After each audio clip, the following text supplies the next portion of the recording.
Le travail, leur quotidien, et chaque jour suffit sa peine. Par le travail, les femmes ont pu se libérer. Le travail, premier pas d'un grand voyage. Si tu dis à t'asseoir, ton mari va t'aider là. C'est pas tout le temps. Des fois, il n'en a pas. Il faut que toi aussi tu te débrouilles. Un peu que tu gagnes là, tu vas t'en sortir. Ça me fait 9 ans que je ne travaille pas. Ma femme me fait attirer ici. C'est elle qui paye mes gens. C'est elle qui cherche le manger. Si une femme qui me dit qu'il ne veut pas aider le mari dans ça, c'est qu'il ne veut pas le foyer. Éducation des enfants, gestion des affaires domestiques, contribution financière, en appui à l'homme pour faire face aux charges familiales que bien souvent, celui-ci peine à assurer. Ces capacités et compétences des femmes jusque-là insoupçonnées donnent aux femmes aujourd'hui le droit d'obtenir de la société une autre image bien plus positive. Tu mets ton enfant à l'école, chaque matin tu la réveilles pour lui donner des conseils. Ah ma fille, il faut éduquer. C'est notre souhait aussi de dépasser garçon. La femme, c'est l'être qui est beaucoup déterminée. Elle peut contribuer énormément dans l'avancée sur le plan d'abord économique, politique aussi et social. Les autorités doivent toujours favoriser un espace pour que la femme puisse s'épanouir réellement dans la société.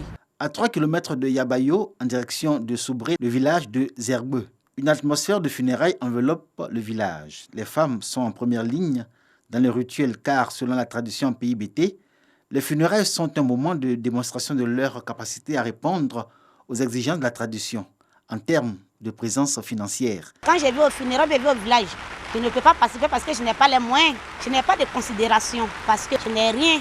J'ai trouvé que m'asseoir, attendre pour que l'homme me donne, je préfère m'engager dans les exécutifs. Je suis capable de m'en sortir sans l'aide d'un homme. Et à Zerbeu, les femmes ne font pas profil bas grâce à ce qu'elles obtiennent de leurs activités. On les remarque.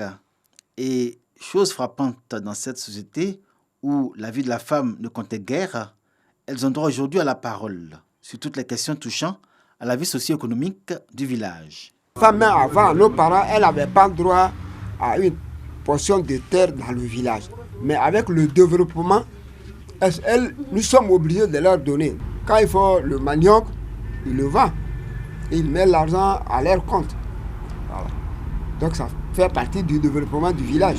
Mais quand on dit d'envoyer de l'argent parce qu'on va avoir un château, bon, moi je paye pour moi, celles qui ont aussi les moyens payent pour elles. Tu es indépendante parce que tu as tes moyens sur toi. Tu es libérée, tu ne peux pas te soucier trop. Dans ce village de Zerbeu qui ploie encore sous le poids des préjugés de la tradition, les femmes sont vues sous un prisme bien différent. Pour autant, tout ne va pas comme sur des roulettes pour ce qui est de la reconnaissance de leurs droits. Mon mari m'a maltraité. On a fait planter les verres dans le champ des verres. Et bien, quand ça arrivait, il m'a mis à la porte. On a prévu des activités où on va sensibiliser les femmes sur leurs droits. Si elles ont des soucis au niveau de la famille, si elles sont battues dans le foyer, si elles ne sont pas indépendantes financièrement, vers qui se tourner. Parce que plein sont même dans des campagnes qui n'ont pas accès aussi à l'information. Les femmes de Zerbeu bénéficient de l'encadrement de l'ONG Namané, avec laquelle elles ont réussi le pari de l'autonomisation. Elles veulent maintenant relever le défi de la reconnaissance de leurs droits et de l'égalité homme-femme. Les expériences personnelles douloureuses que chacune a vécues ou les violences subies par d'autres femmes dont elles ont été témoins les plongent dans une amertume teintée de colère. Aujourd'hui, pleines de courage, elles sortent progressivement de leur silence. C'est maintenant pour ces femmes le temps de la dénonciation. Quand j'ai pris le champ de cacao d'un monsieur là, qui avait vraiment des problèmes, à 250 000 francs. Mais après, le champ a été incendié. Je veux parler, mais mon tuteur dit non, mais il faut laisser le droit de la femme. Les femmes ne sont pas enseignées dessus. Si moi, j'étais enseignée très bien dessus, je pourrais aller me plaindre. Donc ça, c'est l'ignorance qui nous tue. Que les femmes sont l'une des couches les plus ignorantes, malheureusement, de leurs droits. Nous organisons plusieurs sessions de sensibilisation, de formation à l'attention justement de toutes les organisations féminines. L'autre élément maintenant reste l'accompagnement en termes de moyens, en termes d'appui institutionnel. C'est un énorme plaidoyer que nous faisons. La prise de conscience de ces femmes dans cette partie du sud-ouest de la Côte d'Ivoire est réelle. Elles aspirent à une société plus égalitaire au sein de laquelle leurs droits leur sont reconnus. À Gagnoua, 4 jeunes filles en sont le symbole. Des profils différents, mais toutes sont portées par le même engagement, s'assumer par le travail et vaincre les préjugés.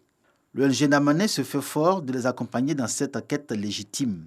Namané a pour objectif de pouvoir donner l'opportunité à nos jeunes sœurs de pouvoir se prendre en charge. Il y a d'autres qui ont perdu leurs parents, donc du coup, elles n'ont plus les moyens, n'ont plus un soutien pour pouvoir continuer les études. Elles viennent vers nous, on essaie de les orienter pour qu'elles-mêmes puissent se prendre en charge.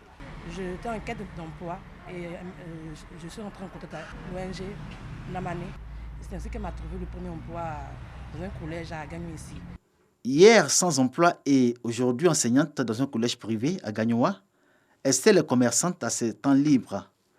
Sa situation, elle la doit à l'ONG Namané.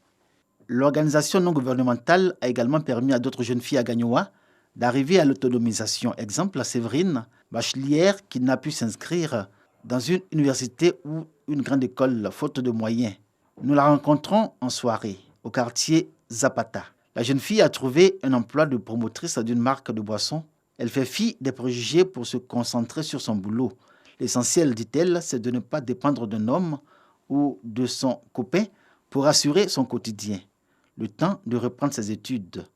Son objectif, soutenir sa famille et être actrice participant au développement de son pays. J'incite mes sœurs à participer au développement du pays parce que le pays nous appartient, donc on ne peut pas rester là s'asseoir et ne rien faire. Le pari est presque gagné. Elles ont des enfants, donc elles arrivent maintenant à se prendre en charge. C'est bien vu par certaines personnes. Par contre, d'autres aussi nous disent qu'on perd notre temps, que ces jeunes filles-là, elles ne vont pas terminer ce qu'elles ont commencé. Mais nous, on y croit et on pense qu'on va aller jusqu'au bout. Aujourd'hui, les jeunes filles, futures générations de femmes, suivent l'exemple de leurs devancières, en même temps qu'elles engagent le combat avec pour objectif la reconnaissance des droits des femmes, l'émergence d'une société sans discrimination où la femme est l'égale de l'homme.